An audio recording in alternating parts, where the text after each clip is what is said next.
किसी इलाके में कहत साली थी और जानवर सब कुछ खाकर फारिग हो गए थे। मजीद कुछ खाने को रहा ही न था। मवेशी मालकान बेहद परेशान थे।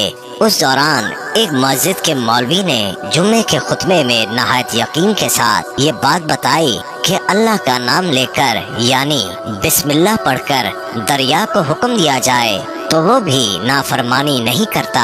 ये चरवाहे का शायद पहला जुमा था।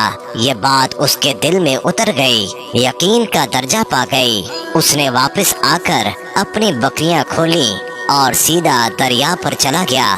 ऊंची आवाज से बिस्मिल्लाहिर्रहमानिर्रहीम पढ़ा और दरिया को कहा वो अपनी बकरियां चढ़ाने जा रहा है, अपने ऊपर से गुजरने दे।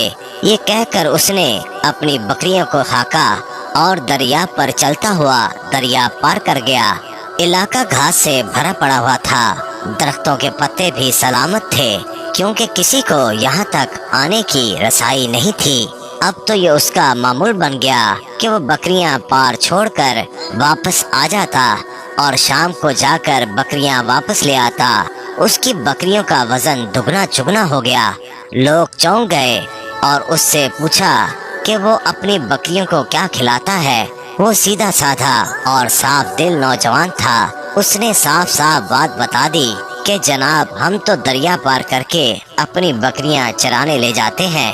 बात सबने सुनी मगर किसी ने यकीन नहीं किया क्योंकि ये नाकाबिले यकीन बात थी। मगर बात होते होते मौलवी साहब के पास पहुंच गई। मौलवी साहब ने उस चरवाहे को बुलाया और सारा माजरा पूछा। उस चरवाहे ने मौलवी साहब को ही हवाला बना लिया कि मौलवी साहब मैं तो आपका शुक्रिया अदा करने वाला था कि आपने जुमे के खुतबे में जो नुस्खा बताया था कि बिस्मिल्लाह कहकर दरिया को भी हुक्म दो तो वो भी इनकार नहीं करता। मौलवी साहब हैरत से उसके चेहरे को देखते रहे। मौलवी साहब ने कहा भाई साहब ऐसी बातें तो हम हर जुम्मे में करते हैं, फकत इनका मकसद लोगों का ईमान बनाना होता है। मगर बकरियों वाला डटा रहा कि मैं तो बस बिस्मिल्लाह कहकर पानी पर चलता हूँ और बकरियों समेत पानी पार चला जाता हूँ। आखिरकार मौलवी साहब ने सुबह खुद ये तजर्बा करने की ठानी और चरवाहा भी आ गया। मजमा ज्यादा था। मौलवी साहब ने एक दो बार सोचा कि इनकार कर दूं, मगर वो जो मौलवी साहब को कंधे पर उठा कर लाए थे अब भी जोश खरोश से अल्लाह अकबर के नारे लगा रहे थे और मौलवी साहब के हक में तारीफें कर रहे थे। आखिरकार मौलवी साहब ने एक रस्सा मंगवाया। पहले उसे एक दरख्त के साथ बांधा, फिर अपनी कमर के साथ बांधा, फिर डरते डरते ढीला ढाला बिस्मिल्लाह पढ़ा और दरिया पर चलना शुरू हो गए। मगर पहला पाँव ही रखा था कि धड़ाम से पानी में गिर गए। मौलवी साहब डुबकियां खाने लगे और पानी के बहाव में बहना शुरू हो गए। लोगों ने खींच खींच कर बाहर निकाला।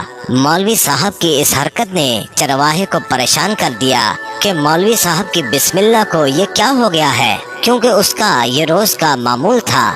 उसके अपने यकीन में कोई फर्क ना आया। उसने बिस्मिल्लाह कहकर बकरियों को पानी की तरफ इशारा किया और खुद उनके पीछे चलता हुआ पार छोड़कर वापस भी आ गया।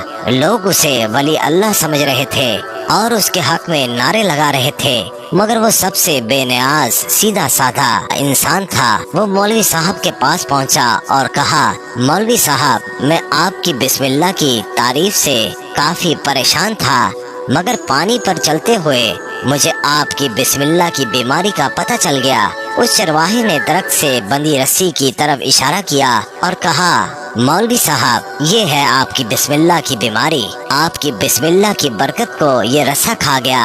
आपको अल्लाह और बिस्मिल्लाह से ज्यादा उस रस्से पर भरोसा था, लिहाजा अल्लाह ने भी आपको रस्सी के हवाले कर दिया।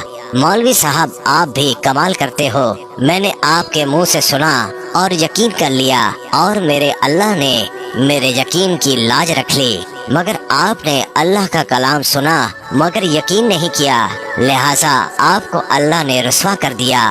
मोहतरम अजीज दोस्तों, यही कुछ हमारा हाल है। हमारी नमाजों और दुआओं का हाल भी, हमारी हर एक इबादत यकीन से खाली है। मेरे मोहतरम अजीज दोस्तों, ذرا سوچیے گا ضرور.